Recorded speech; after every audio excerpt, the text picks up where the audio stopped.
Today, I'm going to start a very basic explanation of the system that I support for improving your posture. Let's first look at what bad posture is. Fundamentally, bad posture is observed when the bony structures of your body are in the wrong spots relative to each other. For instance, these people have their pelvis tipped forward and down from my perspective.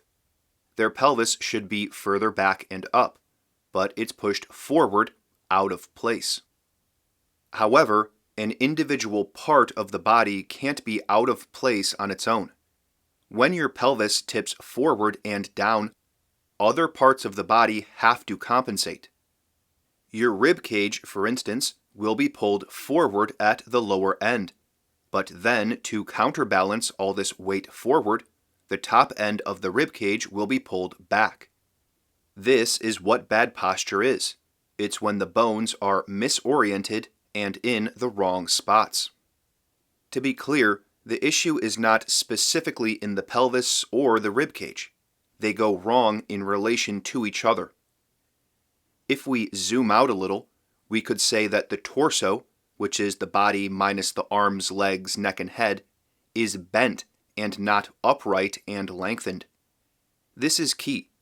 When a structure like the torso bends, it becomes shorter. It sags. That causes the musculature and fascia in the torso to become unbalanced and poorly function.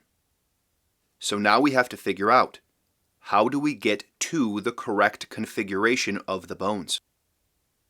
Since this is the basic explanation, I'm going to ask you to just accept for now this model of the correct configuration of the bones, which comes in its explicit form from the work of Masoero.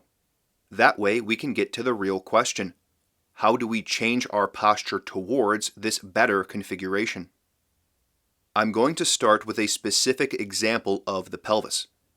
We can place a handle on the front of our pelvis using our mind and lift that handle, thereby moving the pelvis in space.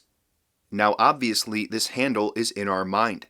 We're saying I'm going to mentally place a handle here at the front of the pelvis, and then I'm going to pull that handle back and up to move the pelvis.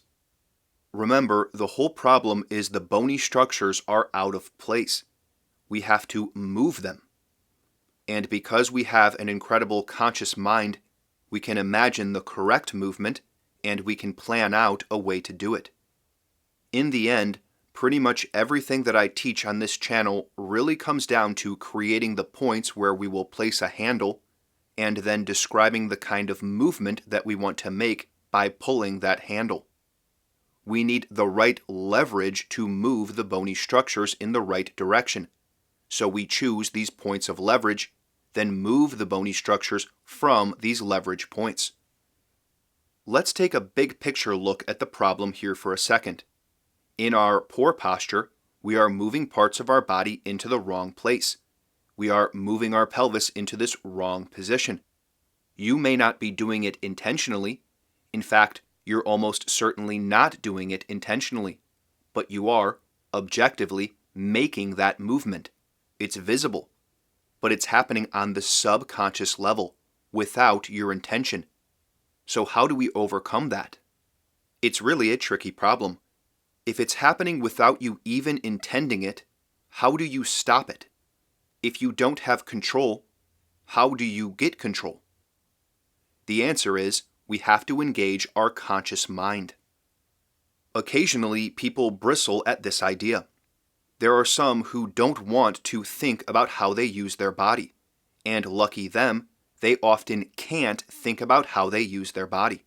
So when they have a nagging pain in their back or their shoulder, and they want to sit better or improve their posture, they can't because they're not in control of how they use their body.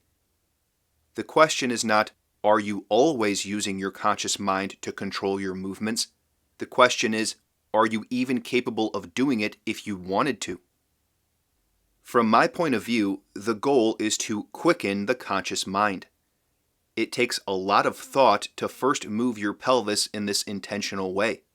But once you get better at it, it's a very easy thing to think about. It doesn't require a lot of thinking. Thinking like this doesn't have to be a burden. And the better control you have over your conscious mind, the more control you will have to stop thinking about anything you want to stop thinking about. Wouldn't it be nice to be able to put your attention on things you want to use your attention for, and to be able to prevent your mind from wandering off? So how do we use our conscious mind in relation to using our body?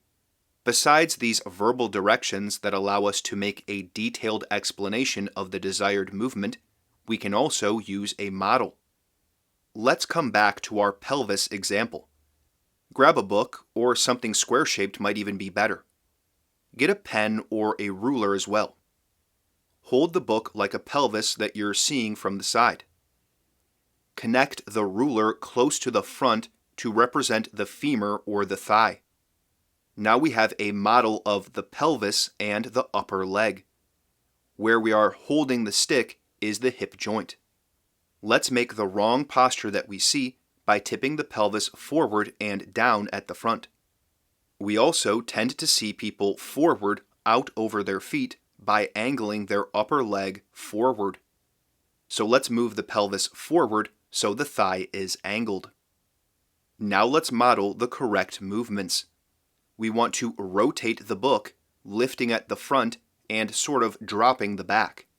At the same time, we can move the book and the top of the ruler back, so the leg becomes straighter, and that moves the whole pelvis up in space.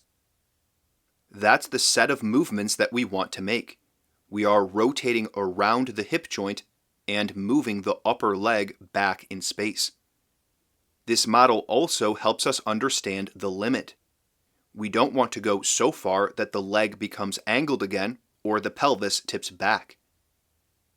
Most people will struggle just to get some movement back at first, but a smaller number of people will make an exaggerated movement with their pelvis that goes way too far and forces you to bend over or fall backwards. Our goal is to make the leg vertical and for the pelvis to go up in space, not down. To put this concept into practice, let's imagine our handle again. With your hands, grab onto the imaginary handle at the front of your pelvis. Lift with your hands and really move your pelvis. Don't bend your knees. Though there are similarities, this is not the same thing as tucking your pelvis. Most people, when they tuck their pelvis, keep their pelvis pushed forward and keep their upper leg angled forward. The correct movement should bring your weight more onto the heels. Make sure you're moving your pelvis back in space. You can put a handle at the upper end of the back of your pelvis and pull back. You can play with this idea a bit, but what I really want to get across in this video is the concept of what we're doing. We're placing little handles on the bones of our body with our mind, and then we are pulling the bones towards the correct configuration. As complicated as some of the stuff on this channel gets, it really is that simple. We call these directions of movement. We have a point of leverage on a bone, and we move the bone from that point of leverage. This gesture is a basic starting point to work on the idea of using your conscious mind to think through a movement that you could make, and then putting that movement into action. Hopefully this is clear, but if you have any questions, leave them down below. If you play with this idea, you may find that when you move your pelvis, your rib cage also moves. You may find it's hard to move your pelvis, and you may in fact move your rib cage instead of your pelvis. This is because most modern people are discombobulated. They send a signal to their body to do one thing and end up doing something else. To check if you're doing it right, video record yourself with a webcam, use a mirror, or have someone observe you. That's how you will actually know what you're doing. If you don't use feedback, you will trick yourself, and you will make wrong movements without realizing it.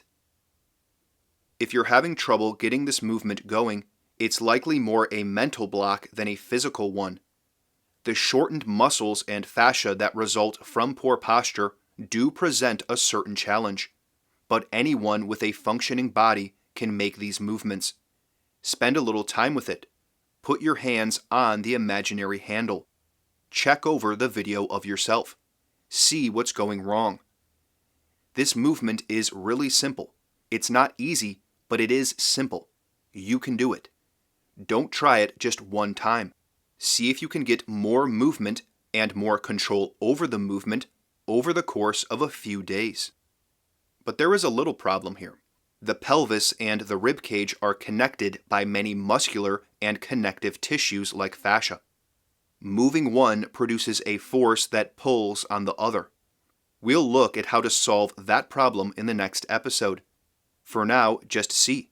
Can you consciously move your pelvis with intention? Can you turn the model into real life?